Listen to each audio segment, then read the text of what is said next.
Good evening, guys. This is a spur of the moment video, and I think you will like this.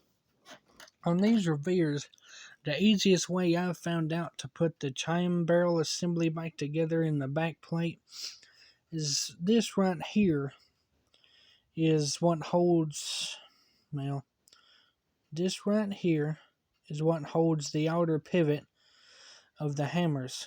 And as you can see, it's hollow on the inside, so you can actually screw it out with a flathead screwdriver. So, and then you can put your hammers back in on the inside, and then you will have to screw this back in and put the outer end of the pivot into the hollow part that I just showed you. I hope this helps you, and it does make it a little bit easier because those hammers, frankly, are a pain in the rear end to get back in the other way. Thank you very much for watching, and I hope this helps.